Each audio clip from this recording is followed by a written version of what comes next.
Hi friends, எல்லோரும் எப்படி இருக்கீங்க? நல்லா இருக்கீங்க நம்புகிறேன். இன்றைக்கி நம்ம ஒரு சூப்பரான வெஜ் ஃபிஷ் ஃப்ரைங்க. புரட்டாசி மாதத்தில் நான்வெஜ் சாப்பிட முடியலன்னு கவலைப்படுறவங்களுக்கு இந்த ரெசிபி ரொம்பவே யூஸ்ஃபுல்லாக இருக்கும். மேலே நல்லா கிறிஸ்பியாக, உள்ளே நல்லா செம்ம சாஃப்டாக, டேஸ்டியாக, ஈஸியாக பண்ணலாம் வாங்க. நான் வந்து 1/2 கிலோ சேப்பங்கிழங்கு எடுத்துருக்கேங்க. இதை வந்து நல்லா 2-3 கழுவிக்கோங்க. இதை இப்போது ஒரு குக்கரில் ஆட் பண்ணி அந்த சேப்பங்கிழங்கு வேகிற அளவுக்கு நல்லா விசில் விட்டு எடுத்துக்கோங்க. நான் இந்த குக்கரில் வந்து பார்த்திங்கன்னா 5 விசில் விட்டு எடுத்தேங்க. எனக்கு வந்து நல்லா கரெக்டாக வெந்து வந்தது. இப்போ வந்து பார்த்திங்கன்னா நைஃபை எடுத்து இப்படி குத்தி பார்த்திங்கன்னா அழகாக இறங்குச்சு அப்படின்னா கிழங்கு அழகாக நமக்கு வெந்து வந்துருச்சுன்னு அர்த்தம். இப்போ பார்த்திங்கன்னா இப்படி எடுத்திங்கனாலே உங்களுக்கு அழகாக ஈஸியாக வந்துடும். இதை எல்லாத்தையும் நல்லா தோலெல்லாம் உரித்து எடுத்து வச்சுக்கலாங்க. இந்த ரெசிபி நாம் ரொம்பவே டிஃப்ரெண்ட்டாக செய்வோம்.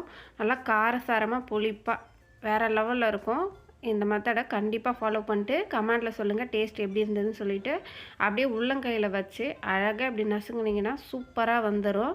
நீங்கள் கரெக்டாக வேக வச்சிங்கன்னா தான் இந்த பதம் உங்களுக்கு கரெக்டாக வரும். இப்போ வந்து பார்த்திங்கன்னா எல்லா சேப்பங்கிழங்கும் தோலெல்லாம் நீக்கிட்டு இந்த மாதிரி நல்லா அதை உள்ளங்கையில் வச்சு அழுத்தி எடுத்துக்கிட்டாச்சுங்க. இப்போ இதில் 1 டீஸ்பூன் அளவுக்கு கரம் மசாலா ஆட் பண்ணியிருக்காங்க. உங்கள்கிட்ட சாட் மசாலா இருந்தது அப்படின்னா கரம் மசாலாவை நீக்கிட்டு நீங்கள் சாட் மசாலா யூஸ் பண்ணிக்கலாம். அடுத்து இதில் நான் 1 டீஸ்பூன் அளவுக்கு மிளகாய்த்தூள் ஆட் பண்ணியிருக்கேங்க. குழம்பு மிளகாய்த்தூள் நம்ம எல்லாம் கலந்து யூஸ் பண்ணுவோம்ல, அந்த மிளகாய்த்தூள். அடுத்து இதில் ஒரு 3/4 டீஸ்பூன் அளவுக்கு ஓமம் ஆட் பண்ணிக்கலாங்க.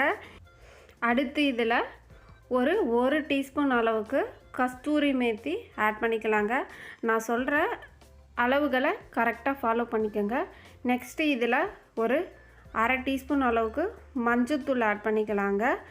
இந்த பொருட்கள்லாம் உங்கள்கிட்ட இல்லை அப்படின்னா வெறும் உப்பு மிளகாய்த்தூள் போட்டால் கூட டேஸ்ட் ரொம்பவே சூப்பராக இருக்குங்க. ஆனால் இந்த மாதிரி பண்ணும்போது வேறு லெவலில் இருக்கும் டேஸ்ட்டு. கண்டிப்பாக இது மாதிரி ஒரு முறை ட்ரை பண்ணுங்கள். தேவையான அளவு உப்பு ஆட் பண்ணிவிட்டு நறுக்கி வச்ச கொத்தமல்லிங்க நல்லா ஒரு கைப்பிடி அளவுக்கு சேர்த்துக்கோங்க. எந்த அளவுக்கு ஆட் பண்ணுறீங்களோ அந்த அளவுக்கு நல்லா மணமாக இருக்குங்க. நெக்ஸ்ட்டு இதில் கொஞ்சமாக லெமன் ஆட் பண்ணிக்கலாங்க. நீங்கள் சாட் மசாலா ஆட் பண்ணுறீங்க அப்படின்னா லெமனை ஸ்கிப் பண்ணிவிடுங்க. ஏன்னா அதுலேயே நமக்கு புளிப்பு டேஸ்ட்டு வந்துடும். இப்போது இதை எல்லாத்தையும் நல்லா மிக்ஸ் பண்ணி எடுத்துக்கோங்க. மிக்ஸ் பண்ணி எடுத்துட்டு இதில் வந்து நீங்கள் தண்ணி எதுவும் விடணும்னு அவசியம் கிடையாது. ஏன்னா அந்த சேப்பங்கிழங்குலே கொஞ்சம் வழவழப்பு தன்மை இருக்கும்.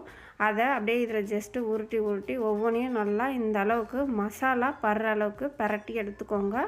இப்போது இதை நம்ம ஒரு தவா ஃப்ரை மாதிரி தாங்க பண்ண போகிறோம். இதுக்கு எண்ணெய் கூட அதிகமாக தேவைப்படாது.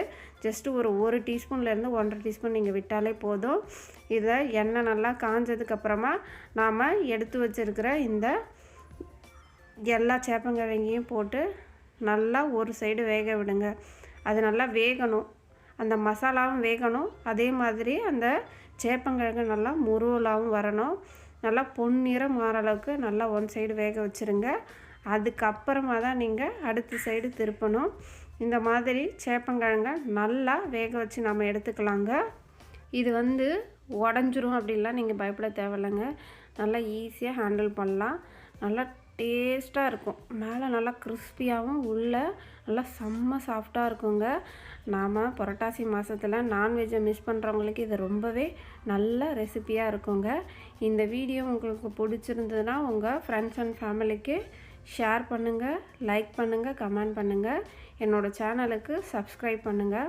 மறக்காமல் பக்கத்தில் இருக்கிற பெல் பட்டனை கிளிக் பண்ணுங்கள். இந்த வீடியோவில் நிறை குறை எது இருந்தாலும் கமெண்டில் சொல்லுங்கள். தேங்க்யூ.